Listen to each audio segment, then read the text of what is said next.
Emma arrived at her mother's apartment with 2 children, 3 suitcases, and the absolute certainty that she had nowhere else to go. What she found when the door opened was not her mother. It was a stranger in a bathrobe, the smell of someone else's cooking, and a lock that had been changed months before anyone thought to tell her. That was the first shock. The second came 40 minutes later, when her mother finally picked up the phone, and her voice was not confused or apologetic, but flat and rehearsed, the voice of someone who had been waiting for this exact call and had prepared exactly what to say. I need to go back to the beginning, because the beginning is the only way to make the end make any sense at all. And even then, I'm not entirely sure it does. My name is Emma. I was 31 years old, and I had spent the previous 8 months believing that the worst thing that had happened to me was my divorce. I had been wrong about that, the way you are sometimes wrong about which thing is the wound and which thing is just the bruise over it. The divorce from a man named Paul, who turned out to be the kind of person who grows more honest about what he is only after the papers are signed, had been devastating in the way that all divorces are devastating. The sudden geography of a life you thought you knew, rearranged overnight. The bed too wide, the grocery list too short, the children's faces at the dinner table carrying questions they didn't yet have the language for. Lily was 6, Noah was 4.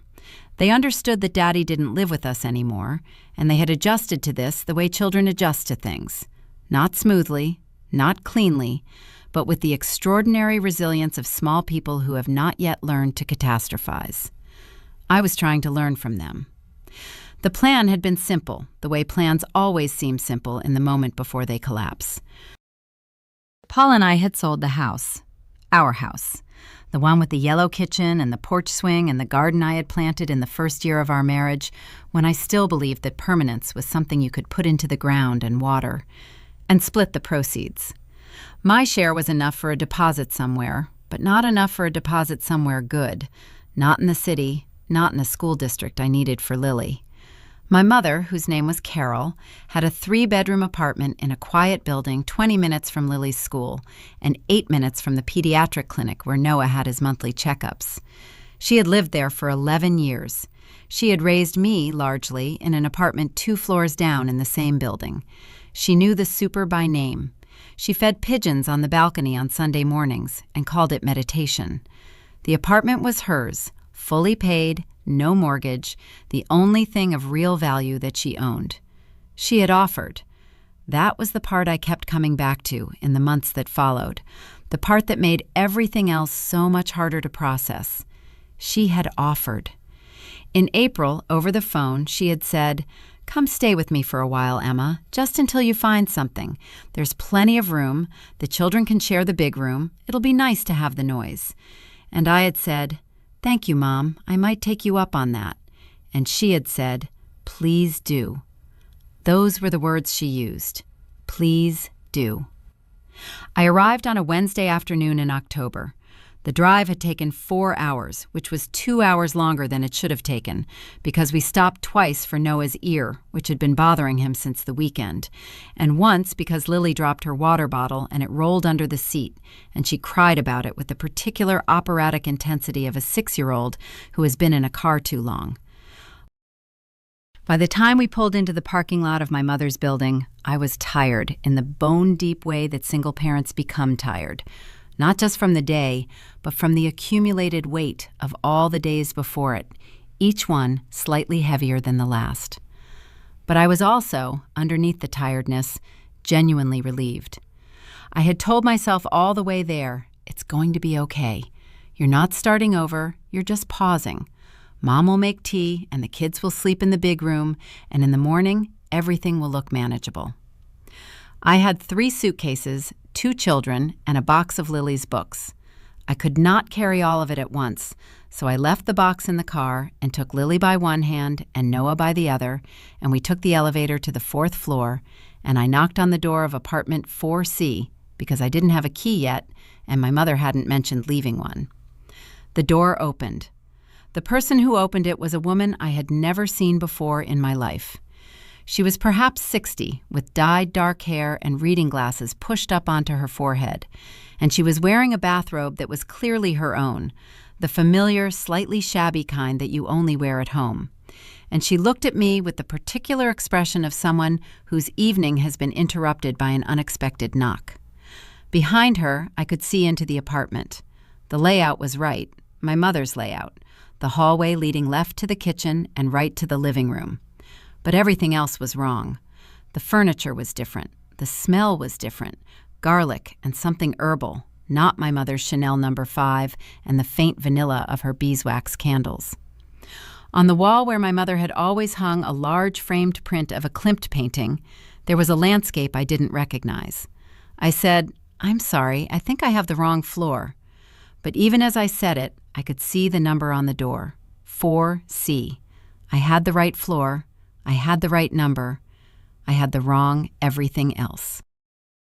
The woman looked at me with a kind of cautious sympathy, the kind you give to someone who is clearly distressed in a way that is not yet your problem, but might become it.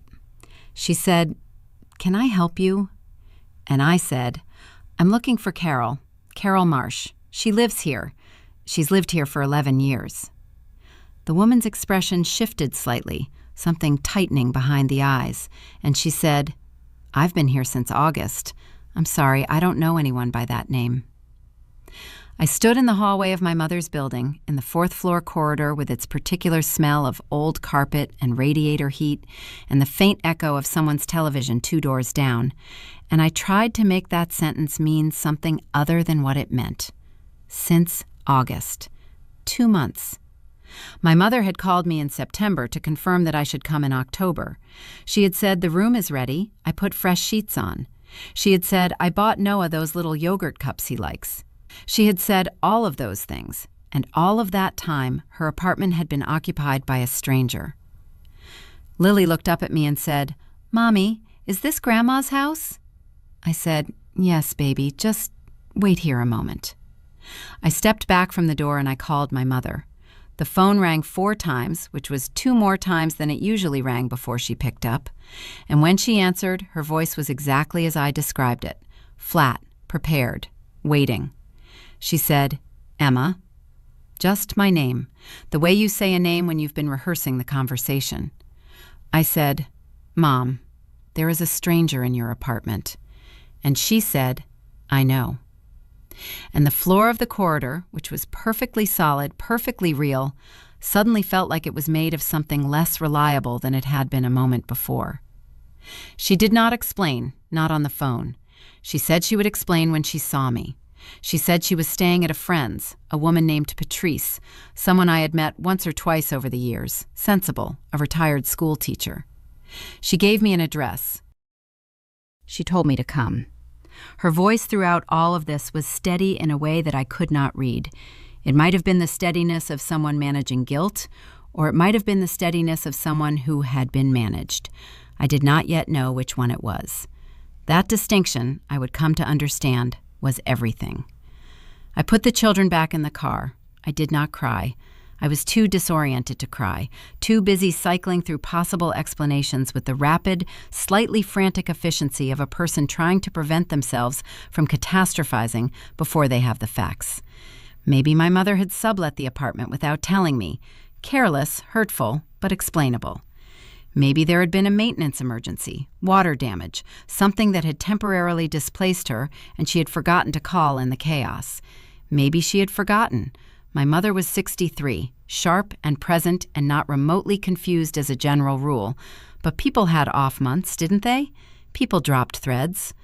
I was looking, I realize now, for the most benign explanation that would still allow me to be angry at my mother while also not requiring me to confront the alternative, that something more deliberate was in play. I drove 20 minutes to Patrice's building. Patrice let us in with a careful smile and took the children to the kitchen, ostensibly for milk and crackers, which was kind of her. My mother was in the living room, sitting in an armchair, wearing a cardigan I recognized, cream-colored cashmere, a birthday gift from me 2 years ago, and she looked tired in the way I had never quite seen her look before. Not physically tired, morally tired, the tiredness of someone who has been carrying a decision for a long time. I sat down on the sofa across from her. The apartment smelled of Patrice's particular brand of tea, something floral and faintly medicinal, and the lamplight was warm and soft and entirely at odds with what I was feeling, which was cold and very still and waiting. I said, "Tell me."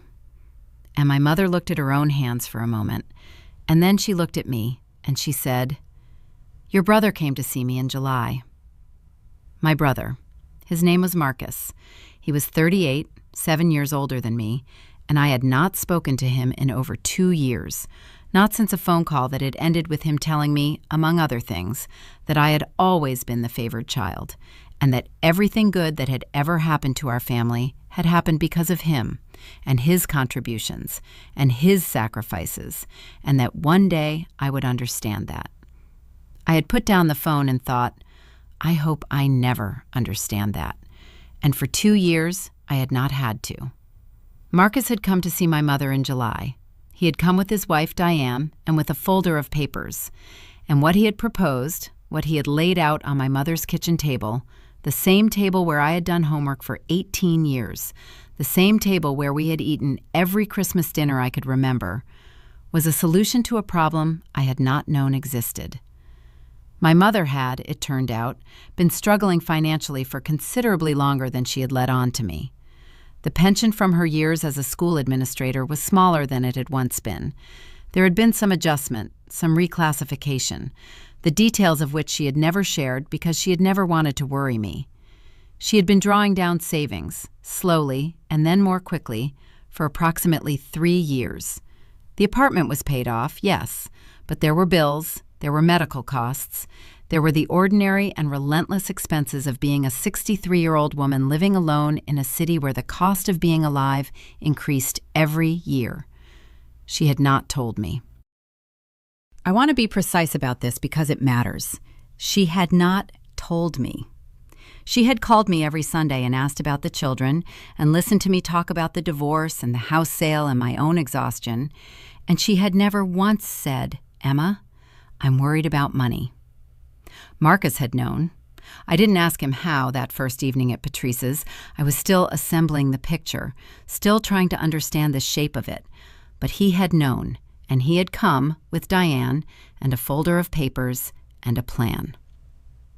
The plan, as my mother explained it to me that evening in the lamplight with her hands folded in her lap, was this.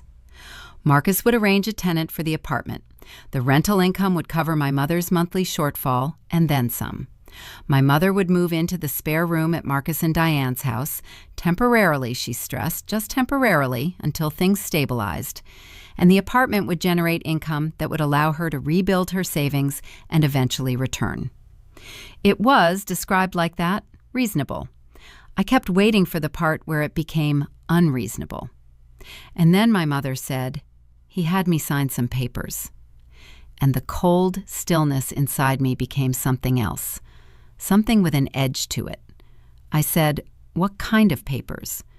She said she hadn't looked at them carefully, that Marcus had explained them and they had seemed straightforward, that she had trusted him because he was her son, and he had presented the whole thing as a gift, as protection, as the responsible path forward. She said he had been very calm about it, very organized, the way Marcus always was. Marcus, who had been the responsible one, the meticulous one, the one who kept records and filed things and arrived early and left late, and never, not once in his entire adult life, did anything without a reason. I asked, "Do you still have copies?" She said she thought there were copies at the apartment, in a drawer in her bedroom. Marcus had said he would keep the originals. He had said the copies were for her records.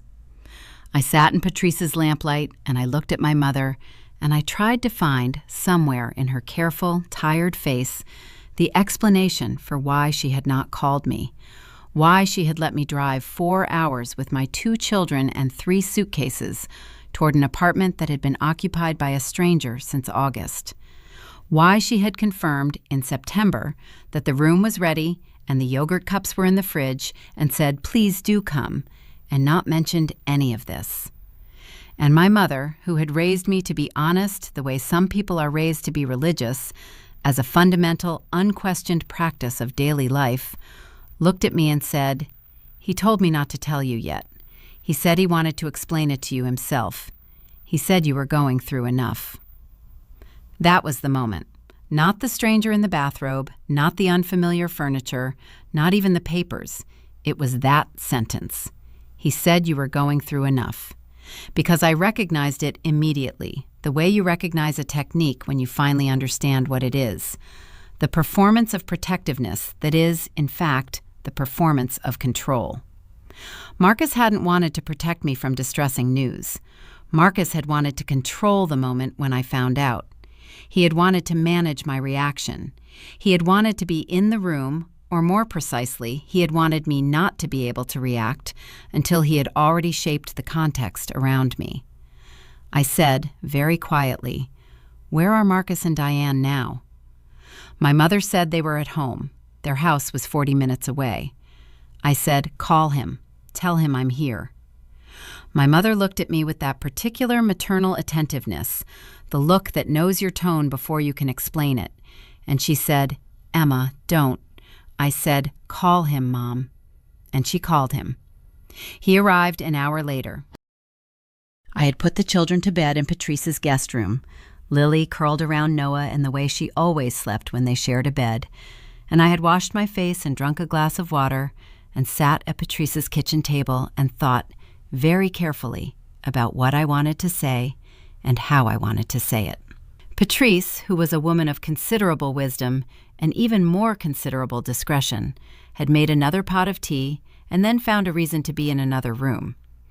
Marcus came in looking exactly the way Marcus always looked, organized, prepared, slightly ahead of whatever situation he was entering. He was tall, like our father had been, with the same careful way of moving through a room, deliberate, economical, as if he had already accounted for all possible outcomes and was simply executing the most efficient path between them. Diane was with him, which I had not expected. She was a small, quiet woman who had always struck me as someone who chose her battles with surgical precision. She almost never spoke at family gatherings unless she had something specific to contribute, and what she contributed was almost always, in retrospect, more pointed than it had first appeared. She sat down next to Marcus at the table. They sat across from me like a presentation. Marcus said, "Emma, I'm glad you're here. I was going to call you this week to explain everything." I said, "I drove 4 hours today, Marcus, with Lily and Noah. I knocked on Mom's door and a stranger answered it." He nodded as if this were a reasonable and expected piece of information. He said, "I know. I'm sorry about the timing. Things moved faster than I anticipated with the tenant." That word, anticipated, did something to me. Not the word itself, but the precision of it. Things had moved faster than he had anticipated. He had been anticipating. He had been running projections. I said, "Show me the papers." He looked at me steadily and said, "Of course." He reached into his jacket, not a folder this time, but an actual leather portfolio, the kind that closes with a magnetic clasp, and he laid 3 documents on the table. The first was a property management agreement signed by my mother, giving Marcus the authority to lease the apartment on her behalf. The second was the lease itself, a 12-month agreement with the woman in the bathrobe. Her name was Renata Vasile, and she was paying $1,400 a month, a fair market rate. The third document was the one that made me go very still. It was a power of attorney, general, broad, covering financial decisions, property transactions, legal representation. It had been signed by my mother on the 15th of July, notarized by a notary whose office, I would later discover, was 3 floors below Marcus's workplace. It had been signed the same day he had first come to her apartment with the folder. I looked at my mother. She was sitting at the end of the table, her hands wrapped around her mug of tea, looking at the document as if she were reading it for the first time. Perhaps she was. Perhaps, in July, in the warmth of Marcus's careful explanations, the document had been just paper, just a formality, just the responsible administrative step that her responsible, meticulous son had said it was. I said, "Mom, do you understand what this says?" She said, "He said it was just so he could manage the rental." Marcus said smoothly, "It is. That's exactly what it is." I said, "No, it isn't." And I looked at Marcus across the table, and for a long moment neither of us said anything. And in the silence, I could hear the particular sound of a plan that has been very carefully constructed, beginning very quietly to be seen. I looked at Marcus across the table, and for a long moment, neither of us said anything. And in the silence, I could hear the particular ticking of Patrice's kitchen clock, which was shaped like a sunflower and which seemed, in that moment, obscenely cheerful. The power of attorney lay between us on the table, broad, general, the kind of document that does not say, "manage the rental," the kind that says, "I am now empowered to act in your name in all financial matters, in all legal matters, in all property transactions." The kind I knew because I had been through a divorce and had therefore spent more time than I ever wanted to in the company of legal documents, that gave the holder the ability to sell property, to transfer assets, to sign agreements on someone else's behalf. I said, "Marcus, this document gives you the authority to sell Mom's apartment." He said, still calm, still precise, "It gives me the authority to manage her affairs. That's all I've been doing." I said, "That is not all this says." He reached across the table, not toward the document, but toward me, a conciliatory gesture, palm up, the gesture of a man explaining something to someone who has misunderstood. And he said, "Emma, I know this has been a shock, arriving and finding the apartment occupied. I should have called you, but everything I've done has been for Mom's benefit. She needed help, and I provided it." Diane, beside him, nodded slightly, not emphatically, not theatrically, just a small, confirming tilt of the head that I noticed because I had been watching her. I said, "Has there been any discussion of selling the apartment?" Marcus paused. It was a brief pause, perhaps a second, perhaps less, but it was a pause where there should not have been one. A pause where a man who had never once considered selling his mother's apartment would have said, "Of course not," without any hesitation at all. He said, "There have been conversations about what options might be available to Mom long term." That's responsible planning. My mother, at the end of the table, made a small sound, not quite a word, not quite a breath. And I looked at her, and she was looking at her hands again. I said, "Mom, has Marcus talked to you about selling the apartment?" She said, very quietly, "He mentioned that eventually it might make more sense to—" Marcus said, "Mom, we don't need to get into—" I said, "Let her finish." The silence that followed was the loudest thing in the room. Patrice's sunflower clock ticked. Outside, a car passed in the street. My mother looked at her hands, and then she looked up, and she looked at Marcus, and something shifted in her expression, something that had been held tightly for a long time, releasing, not with drama, not with tears, but with the quiet finality of a decision made. She said, "He mentioned that if the apartment were sold, the proceeds could be invested, and between the investment income and moving in with him and Diane, I would never have to worry about money again."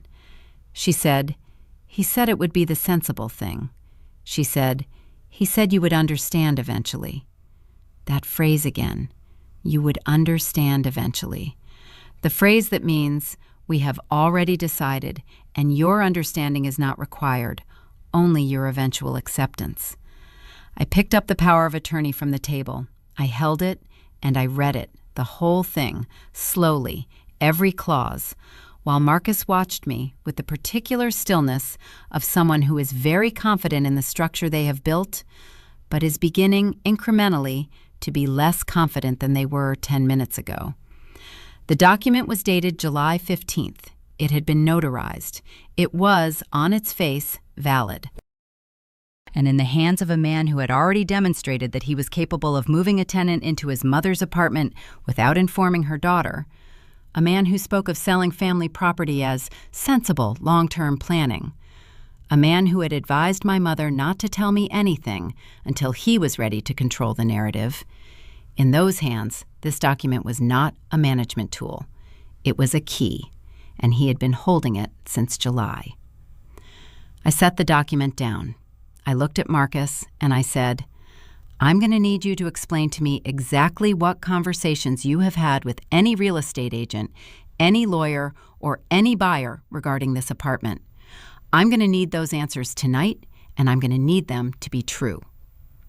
He said, with the first hint of something other than calm in his voice, something faintly defensive, faintly irritated, the tone of a man who has been challenged by someone he had not expected to challenge him. Emma, I think you're overreacting. I said, I drove 4 hours today with my children to an apartment full of strangers. My mother signed a general power of attorney that she doesn't fully understand on the same day you presented it to her. You told her not to tell me. I'm not overreacting, Marcus. I'm paying attention. He left an hour later with Diane, and the drive home was 40 minutes, and I imagined it taking place in a particular quality of silence. My mother and I sat in Patrice's kitchen after they were gone, and Patrice refilled the tea without being asked, and my mother said, I didn't think it would be like this. I said, I know. She said, he made it seem so straightforward. I said, that's what he's good at. She said, Emma, I'm sorry I didn't tell you. And I said, I know, Mom. And I meant it. I understood why she hadn't told me. I understood the shame of financial difficulty in a woman of her generation, and I understood the relief of having a solution offered by someone who seemed to know exactly what they were doing. I was not angry at her. I was angry at the architecture, at the structure Marcus had built so carefully around her, with her good faith as the foundation. That night, I slept in Patrice's spare room on a narrow bed beside Lily and Noah, Lily's arm thrown over Noah's shoulder, both of them breathing with the deep, uncomplicated rhythm of children who have not yet learned to stay awake worrying. I lay beside them in the dark, and I thought about the power of attorney, and about what it enabled, and about the tenant in my mother's apartment, and about the phrase sensible long-term planning. And somewhere around 2 a.m, I made a decision. Not an angry decision, not a reactive one. A cold, deliberate, entirely clear decision.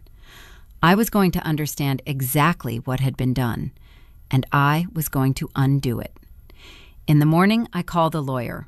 Her name was Susan Park, and I had been referred to her during my divorce by a colleague who had described her as very thorough and completely without sentiment, which were exactly the qualities I needed. I explained the situation in broad strokes. She was quiet for a moment, and then she said, Does your mother want to revoke the power of attorney? I said I believed she did. Susan said, Then that's where we start. Bring me the copy of the document and any other paperwork your mother has from your brother's visit. I said I would. She said, And Ms., I want you to understand something. If any real estate transactions have been initiated under this document without your mother's full and current informed consent, that is not a family dispute. That is a legal matter. I said, I understand. She said, Good. I drove to my mother's building that morning. Renata Vasili, who was in the kitchen when I knocked, turned out to be a perfectly reasonable woman who had rented the apartment through an agency, had paid her deposit, had signed her lease in good faith, and had been told nothing about the owner's family situation. She was not part of anything. She was simply a woman who had rented an apartment, and her presence in it was not a crime. It was a consequence. I explained that there might be a legal review of the lease arrangement, and that I was not asking her to leave, only asking whether she would consent to me reviewing the original lease agreement.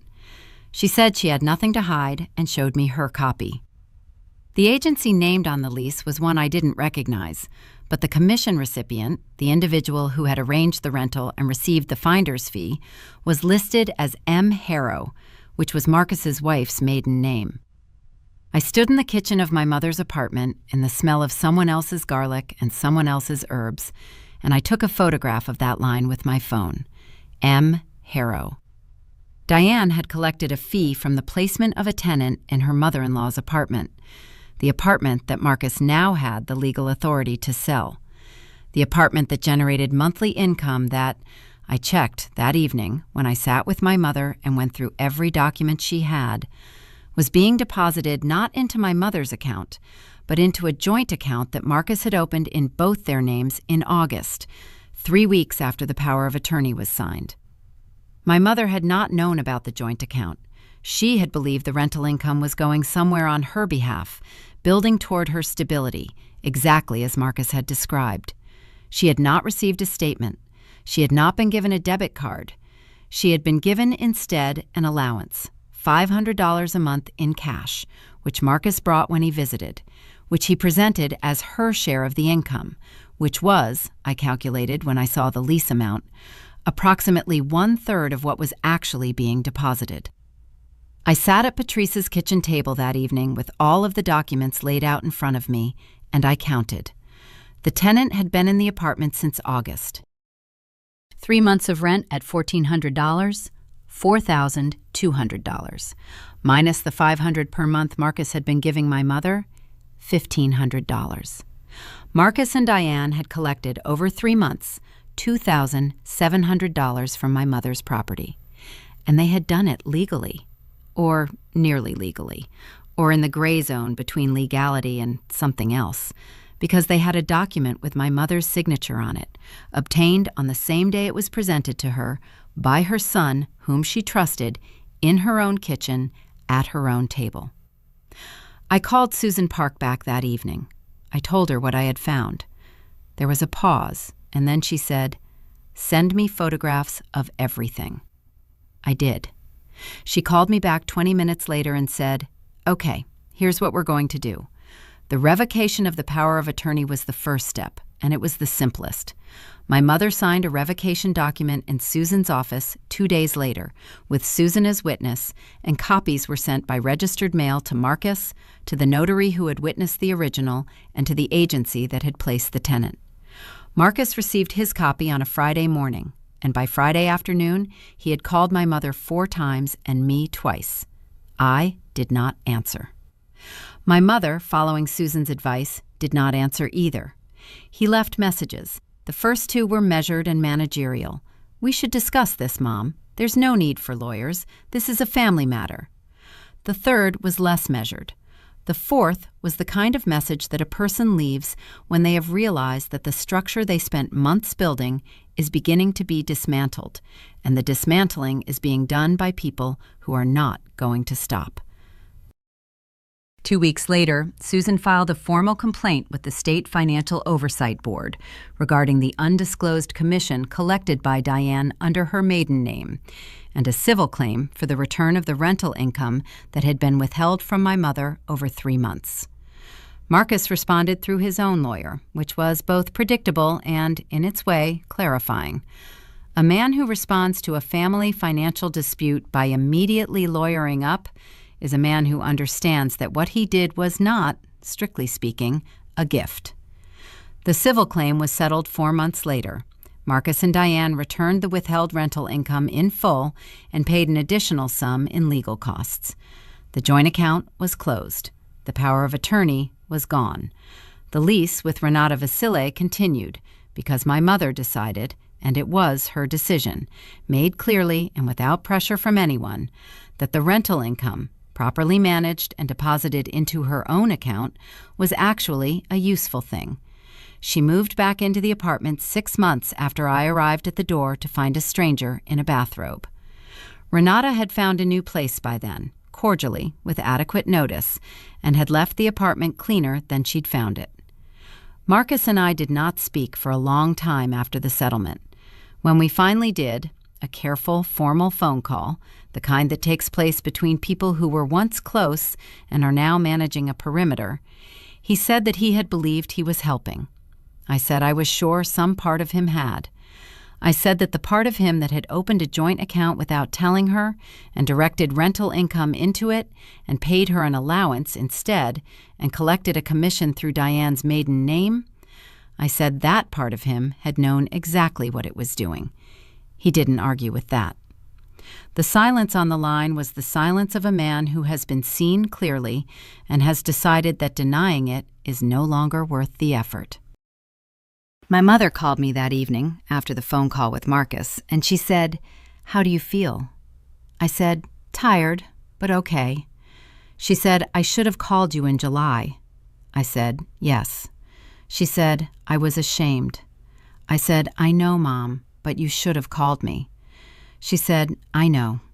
And that was, somehow, enough. I found an apartment that autumn, 20 minutes from Lily's school and 8 minutes from Noah's clinic, on the 3rd floor of a building with a small balcony that caught the afternoon light.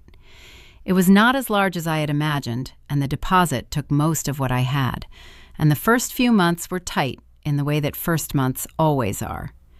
But the kitchen had a window above the sink that looked out over a courtyard with a maple tree, and in the mornings, when the children were still asleep, I stood at that window with my coffee and watched the light come through the branches, and I thought about the drive 4 hours ago with 3 suitcases and a box of Lily's books, and the absolute certainty that the worst thing that had happened to me was my divorce. I had been wrong about that, but I had also been wrong about something else. I had thought for a long time that the worst moments were the ones that broke you. I understood now that they were the ones that showed you what you were made of, which is a different thing entirely. Lily and Noah still visited their grandmother every Sunday. My mother fed them from the same table where Marcus had spread his papers, the same table where I had done homework for 18 years, and she called it our table now, in a way she had never quite called it before, as if reclaiming it required saying it aloud. The Klimt print was back on the wall. The apartment smelled of Chanel No. 5 and beeswax candles. The pigeons on the balcony were fed on Sunday mornings, and she called it meditation. Some things, once broken, do not fully return to what they were. That is not the same as not being whole.